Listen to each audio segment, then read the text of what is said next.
Good morning, everybody. Oak Oracles. I'll be channeling Hermes a little later on in this video, but I'll be talking about the spiritual emergency, what we often call the awakening experience, and how I've been going through that for an untold number of years. It feels like I can track it definitely back to a tipping point in 2013 is my feeling, and then another tipping point in 2017 where the Kundalini process began, and it really became a very arresting experience. So assuming that you have been going through something similar in your life also because you've been resonating with this content and led to this content, consider all the breakdowns that are happening and the swift succession of identities and experiences which seem almost put upon you, but serve the function of also disintegrating your self-concept.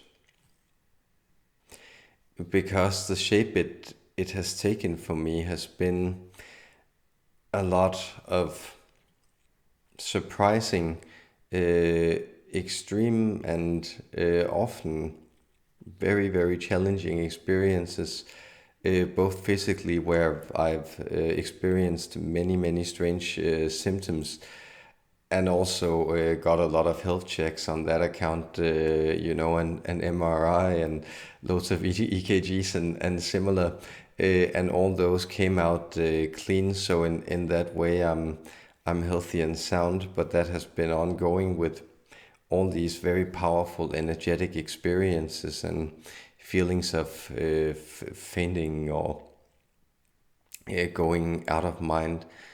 And the revelation for me, of course, came with beginning to identify with this very mercurial energy. And when I speak of Mercury, I speak of it in the Hermetic sense, the mystical sense of it. So the energy in the middle, the transmission energy, the energy of pure information, what's also called Samavayu in the Indian system of energies, the five winds of the body. This is the connecting energy, and I connect that to the communication principle also in the middle day of the week. So again, it's the traveling god, it's Mercury, whose day is Wednesday, or Woden as he's called up here, hence the Germanic name Wednesday. So it's this traveling principle which is also seated in the middle. And the thing I also always return to with this practice was the way that it seemed to bridge a lot of passages and resonate with people who are also in themselves attempting to find some sort of solid anchor for their own etherical experiences, and the three democracies colliding in this work seem to be acid heads, the ultra spiritual, and schizophrenics, where I seem to kind of match up with all three categories, and for that reason I'm probably pretty well positioned to bridge those gaps and try to both remain sympathetic to the different positions, both the etheric ones and the ones I encounter in people and the ones I encounter in myself, but also try to establish some sort of balance and negotiation between them, because reality is what we can get away with when we say we create our own reality. We are doing so into a template that we hope to stabilize and create order into. And if you consider the word trauma means break, if you consider these breaks that exist on a very perhaps small scale in mental states that can be very disparate and disassociated, and which feels out of sorts somehow. And of course, it can be major physical trauma. It can be things in our body which are chronically dislodged and creating pain and illness. And it can, of course, also be things in our identity constructs where we have grown into these often stale or slightly askew configurations that we don't really know how to break up and out of. And what the awakening experience seems to do, what these transcendental experiences seem to do, is to break us apart, break us open, and allow for a malleable state to emerge within us, which can then be molded into place. This is where the discipline comes in, which can be so very hard to attain. And if you come at it from a modern, more consumeristic point of view, which I also did, like getting into yoga and drugs and psychedelics, and you're sort of taking in all these experiences and looking for them also as with perhaps a slight and unconscious sense of also the pursuit of gratification. And then you come into all these, in many ways, very destructive and disruptive experiences. And then that there seems to be the discipline of constantly, if you apply yourself to the work, the methods, the thing that can make sense of this, then they will begin to settle and sort themselves in new patterns. And the hallmark of spiritual experiences is, at least in the long term, is supposed to be healing. And that is on the small scale, but it's also, of course, it can be in the large scale, like how you tell the really sacred people is the kind of healing that their vibration also bestows to their surroundings. But you'll notice just in these small improvements in our own personal lives, how we may begin to tend better to our environment, to life forms around us, animals and plants, perhaps to our fellow humans when we encounter them in the day-to-day. And it might also be in the way that you tend to your mental health, your physical health, your diet, all these states, where you'll notice that there will be small and incremental improvements.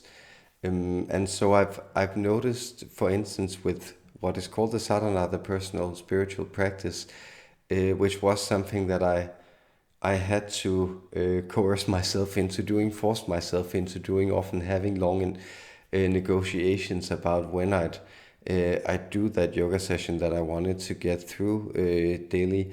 And I noticed that that's sort of establishing as a pattern, a want and a sort of a desire, almost a need unto itself, where it becomes this discipline, observance, joy, daily rhythm that brings a sort of delight with it. And it seems to be the thing that's really switching places here, is that I feel a mental surplus to be able to enjoy and play around with all these mental states. And it's expressed in the letter O, because it's infinite wonder, right? It's the infinite question, and it's also a very open vibration that doesn't really go anywhere. And within that, you can just fit all the personalities, all the constructs, all the roles you've already played, knowing you can assume them and take them off as you want to. My favorite visual representation of this is in the Sistine Chapel, the Judgment Day, and I think down at the rear wall by the entrance, there is the ascent of the souls, and Michelangelo has depicted himself with as this hide of human flesh, which is, I can't remember, I think some saint is grabbing and pulling him up, but of course it is just that frail sense of a time suit we wear in order to be able to live our experience. Um, and and to me at least it feels like a whole lot of fun. So out of all of both of all of the experiences of fleeting ecstasy and despair, there seems to arise this sense of um, cheerfulness, good humor, mirth and playfulness. So I find myself laughing a lot, and that's always kind of been a thing I've been inclined to. But it's really pronounced these days that it seems that the childish delight in living has sort of merged with an adult cynicism about how nothing also really makes sense, and then these tentative patterns where you can play around with everything and stack your reality up as a card house, or maybe even as a more solid construct, and then delight in it yourself, but also invite people to partake in that play and that game.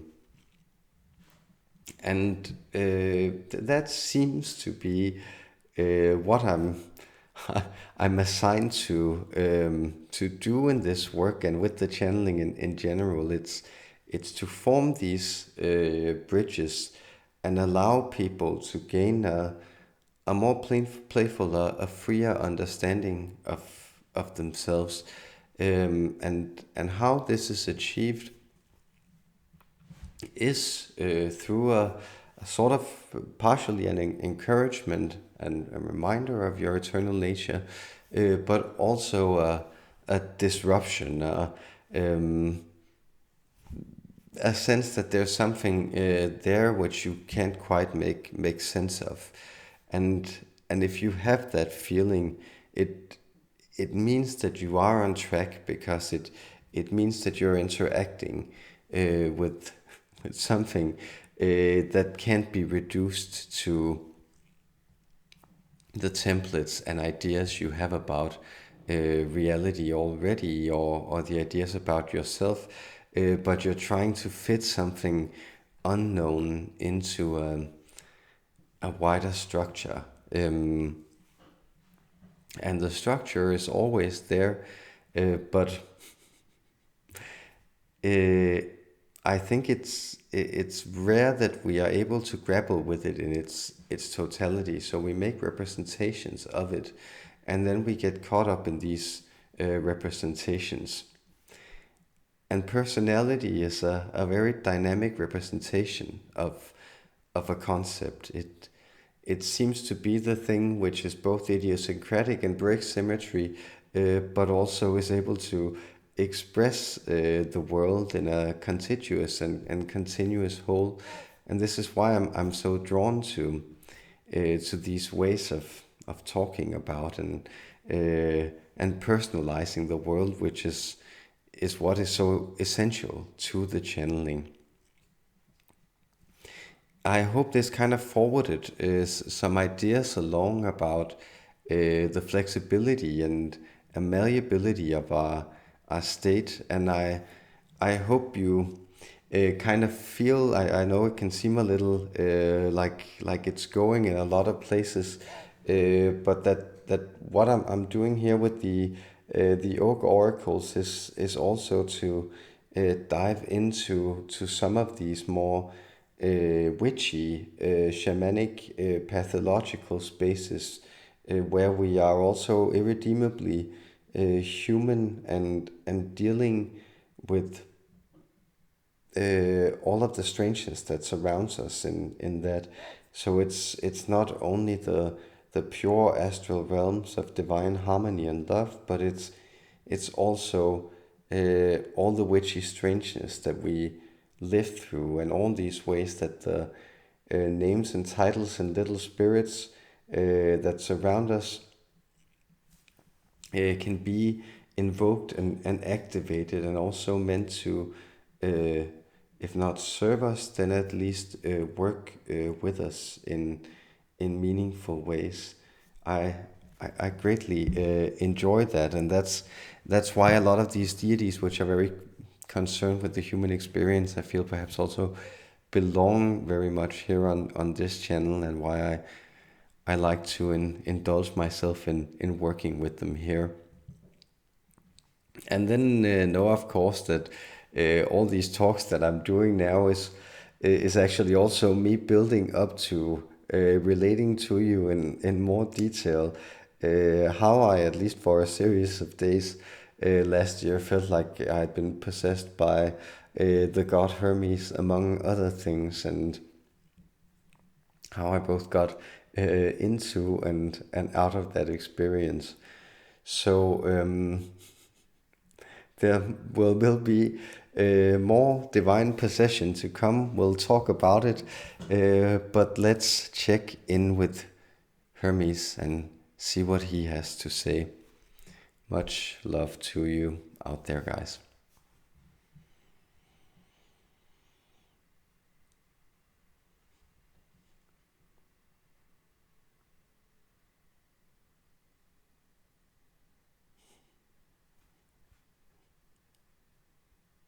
I'm delighted to be here, dropping in and checking what your state and condition is in.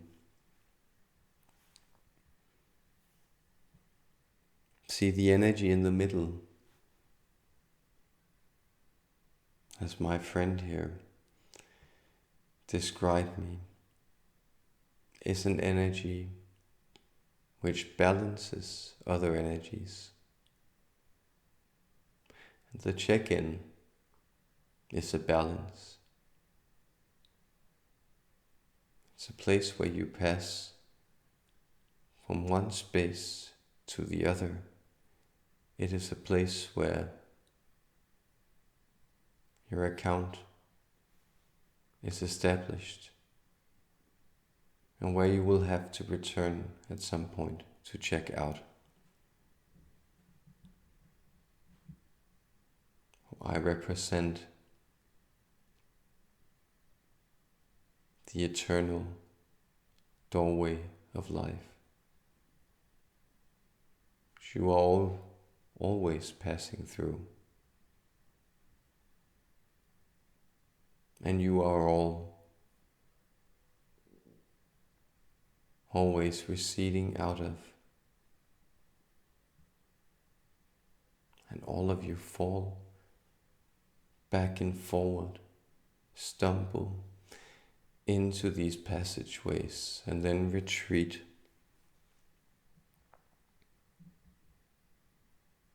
Some of you find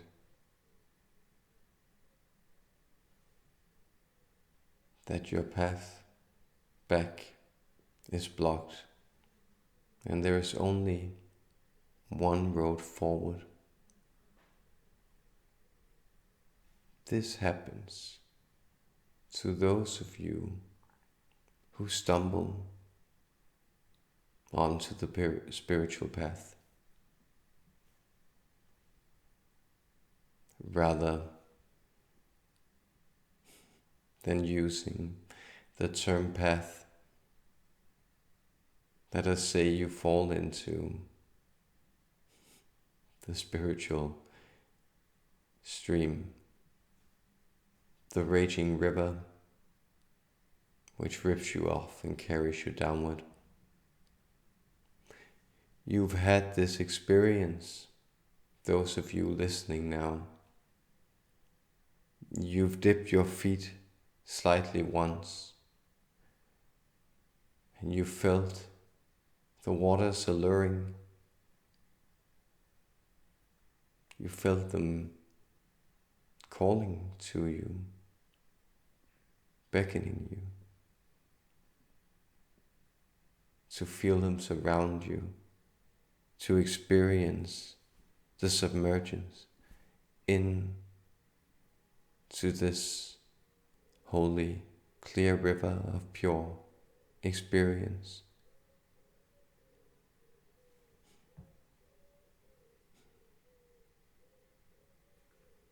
Once your feet were in, they were swept away and you were carried downstream to be purified and washed as you pass on to new embankments, yes, but also to be bruised and battered as you search for a grip midstream and often fail to find one.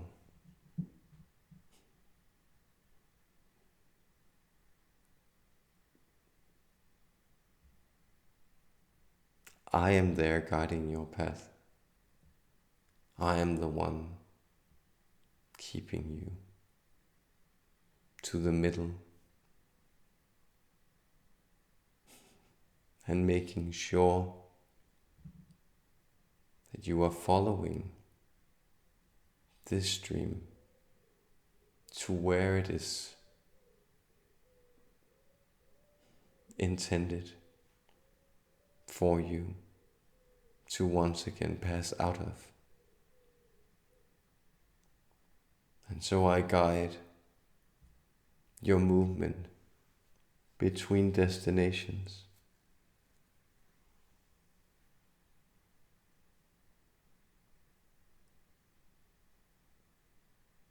You should realize this.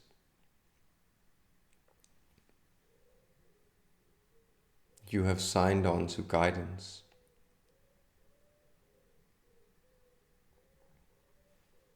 And guidance is something else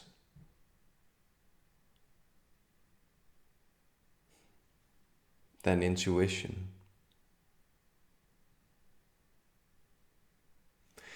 Intuition is within you. It's the voice which led you to the stream.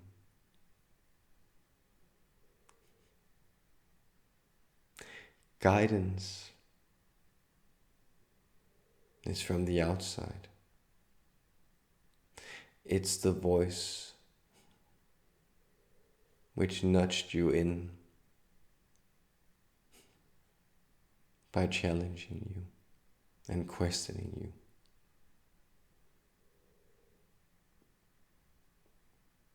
Understand then that intuition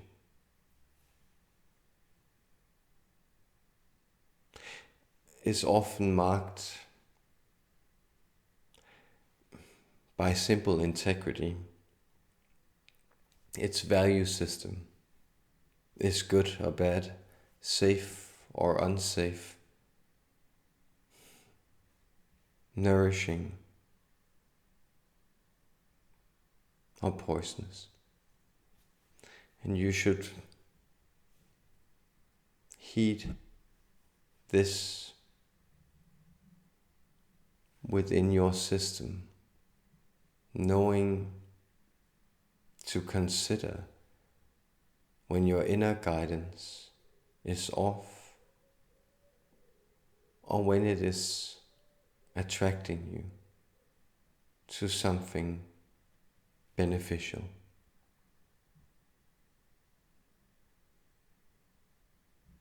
Guidance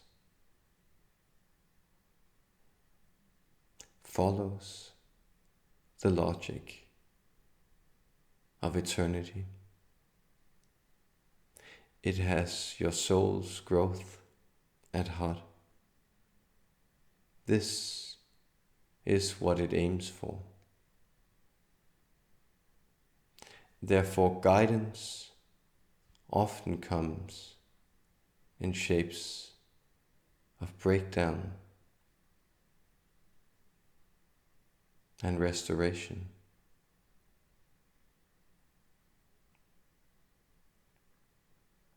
Of loss as a seeding,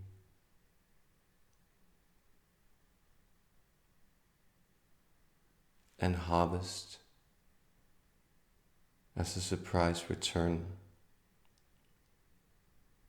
You will find that many things lost in your life have actually been lost to the great soil of the abyss, and is now growing until it shoots into new crops, which you will harvest in time, and then plant not only for the future you again, but also for others. And in this way, your loss nourishes you. In this way, your crises are the most valuable thing you earn in life. They are steady, they are alive, and they belong to you. They cannot be shared.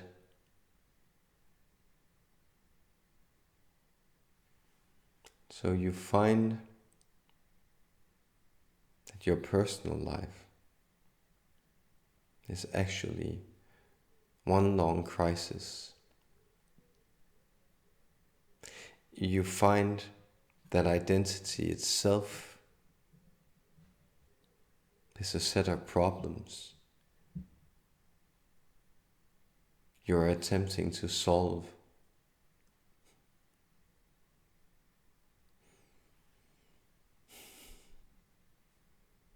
The solution to these problems are in their antidote.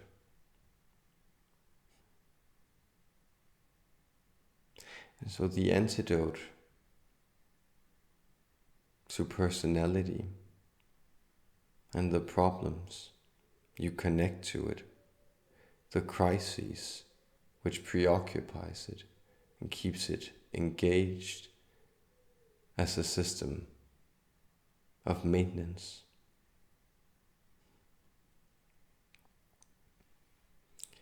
All these are the experiences of exuberance you seek.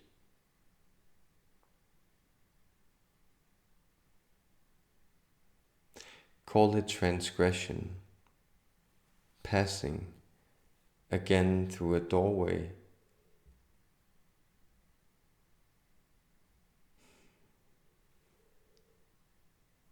and beyond this doorway there is an experience of you not in relation to anything,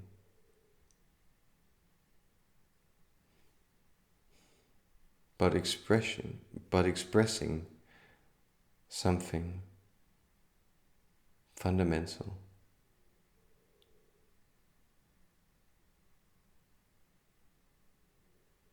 You find it then in food, in exercise, in sexuality, in engaging with the natural world, in engaging with others, in celebration.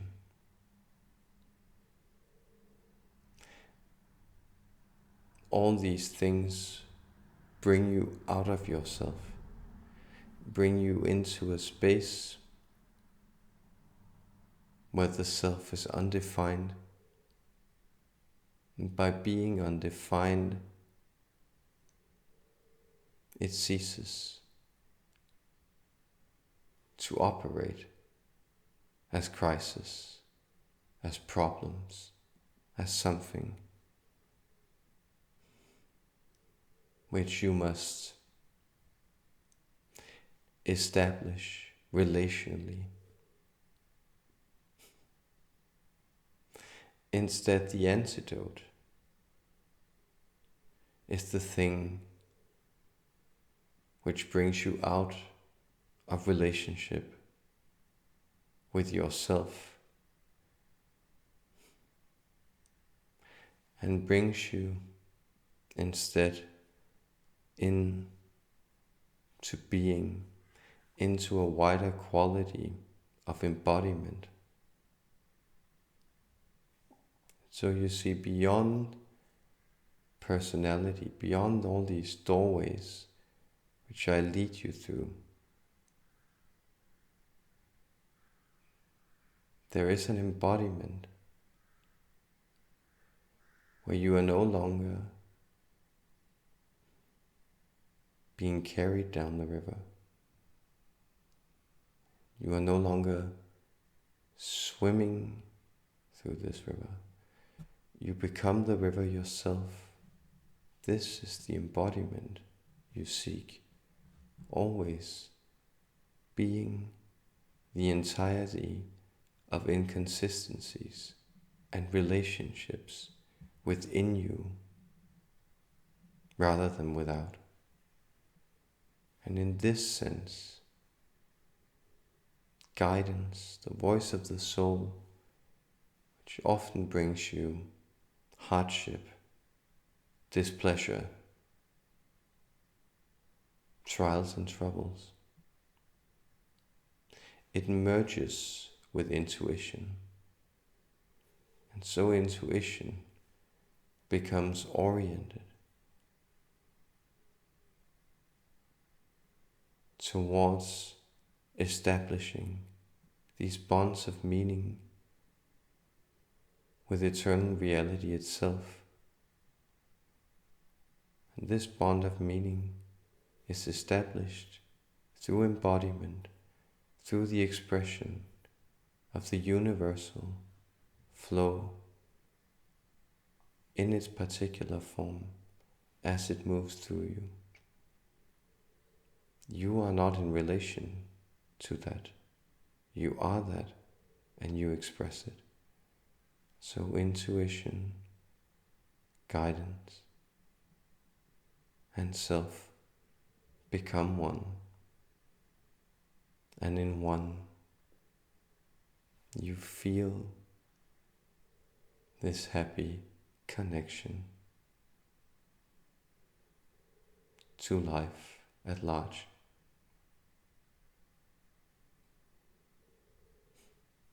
Farewell, sweet human beings.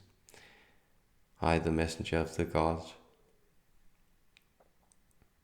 Hermes, they call me. I bid you farewell.